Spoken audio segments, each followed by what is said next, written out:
Assalamualaikum warahmatullahi wabarakatuh. Selamat siang, salam sejahtera untuk kita semua. Salam merayu, salam untuk saudaraku semua yang ada di dalam maupun di luar negeri. Mudah-mudahan berbahagia, dan yang sakit mudah-mudahan cepat sembuh, dan yang bekerja mendapat rezeki yang berkah. Amin. Ini ada analisa dari luar ya tentang Bila. Presiden nomor urut 2 Prabowo Subianto menang Pilpres tahun 2024 menjadi sorotan internasional ya. Pengamat kajian politik dan keamanan internasional dari Universitas Murdoch, Ian Wilson memprediksi masa depan Indonesia jika Prabowo menang di pemilihan presiden atau Pilpres tahun 2024 mendapat ya, tulisan atau sorotan ya, dalam opini bertajuk An Election to End All Election yang dirilis di situs Fulcrum pada Selasa 31 Januari. Situs ini terafiliasi dengan lembaga think tank Ipsos Yusuf Issa Institute ya. Jika Prabowo dapat mempertahankan popularitasnya seperti yang dilakukan Jokowi, ia mungkin akan merasa berani untuk menunjukkan kekuatan otoriternya dan sekali lagi mendorong pembatalan amandemen konstitusi ya.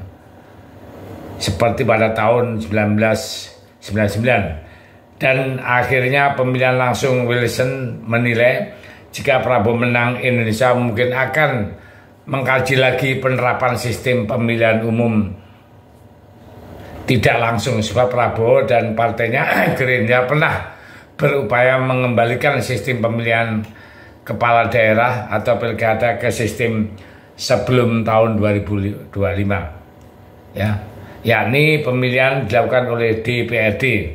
Rencana itu mengemuka pada akhir tahun 2014 setelah Prabowo gagal mengalahkan Presiden Joko Widodo atau Jokowi memperebutkan kursi kepresidenan ya.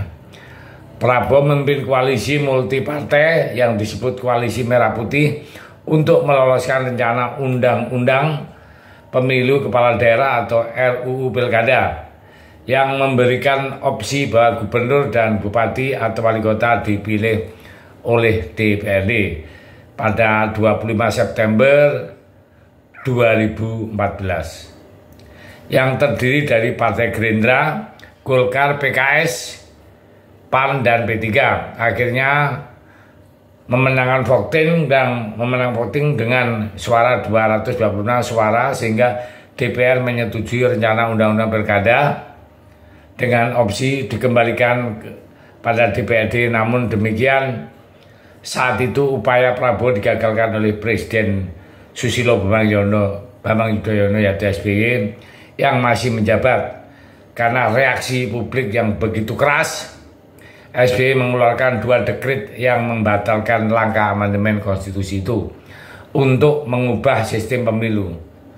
Perlu ada pembatalan amandemen Undang-Undang Dasar atau UUD yang dibuat sejak 1999 sampai 2002. Undang-Undang Dasar yang sudah diamandemen 4 kali ini secara jelas mendukung pemilu demokratis, melindungi hak asasi manusia, dan membatasi masa jabatan presiden hanya 5 tahun dengan maksimal 2 periode.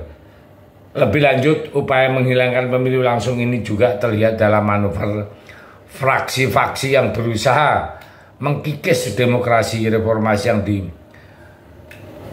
diperjuangkannya. Dengan ambisi Presiden Joko Widodo atau Jokowi mengkonsolidasi dan mengabdikan warisannya pada tahun 2023, Majelis Permusyawaratan Rakyat atau MPR dan Dewan Perwakilan Rakyat atau DPR mendesak agar MPR kembali menjadi lembaga tertinggi negara. Jika MPR menjadi lembaga tertinggi lagi, maka MPR berwenang memilih langsung presiden dan wakil presiden. Gerindra pun menyebut wacana ini dari Wakil Ketua Gerindra ya, Habibur Rahman mengatakan usulan ini akan ditinjau kembali setelah pemerintah baru terbentuk. Jadi bau-bau negara ini akan dibuat menjadi negara otoriter, semakin terendus jika Prabowo menjadi presiden. Bahkan cara yang dilakukan oleh Prabowo sama yang dilakukan oleh Presiden Filipina saat ini, yaitu Anda yang menyamakan fenomena gemoy yang menjadi brand politik Prabowo Subianto dan Gibran Rakabumi Raka dengan pemilihan umum atau pemilu Filipina tahun 2002 lalu. Pemilihan Filipina sendiri telah menghasilkan pasangan presiden dan wakil presiden Ferdinand Bongbong Marcos dan Dara Duterte. Bongbong Marcos adalah anak presiden sekaligus diktator Filipina Ferdinand Marcos yang digulingkan oleh gerakan People Power tahun 1980. Lalu sedang Sara Duterte adalah anak mantan presiden Rodrigo Duterte. Posisi Duterte mirip dengan Gibran Rakabumi Raka saat ini. Jadi sebagai kandidat calon wakil presiden alias cawapres ketika ayahnya masih menjabat sebagai presiden Filipina, dan motivasi Duterte mengajukan anaknya sebagai cawapres selain masalah keberkelanjutan juga karena dirinya tidak bisa maju lagi sebagai presiden. Konstitusi Filipina hanya membatasi seorang presiden menjabat selama 1 periode atau 6 tahun. Demikian kemiripan antara Prabowo dengan Bongbong, tidak hanya sekedar strategi kampanye Prabowo dan Bongbong sama-sama memiliki kedekatan dan masa lalu itu ya. Jadi kedua negara Prabowo maupun mantan menantu Presiden RI selama 32 tahun ya, itu hampir mirip. Jadi itulah, maka dari itu kita semua harus berusaha keras. Jangan sampai ya 02 itu bisa menang. Kalau menang kembali lagi ke Orde Baru. Maukah kita akan mengalami masa-masa kelam, masa-masa suram, masa yang penuh dengan ketidakenaknya, semua didikte, semua apa-apa tidak bisa apa-apa ya. Jadi saya merasakan seperti itu. Maka dari itu semua kita elemen yang waras, cerdas harus berjuang sama-sama bisa memenangkan pasangan 03 Ganjar Mahfud. Agar apa ya? Agar untuk Indonesia demokrasi supaya lancar, tidak terganggu atau terintimidasi. Saya pikir itu. Terima kasih. Merdeka.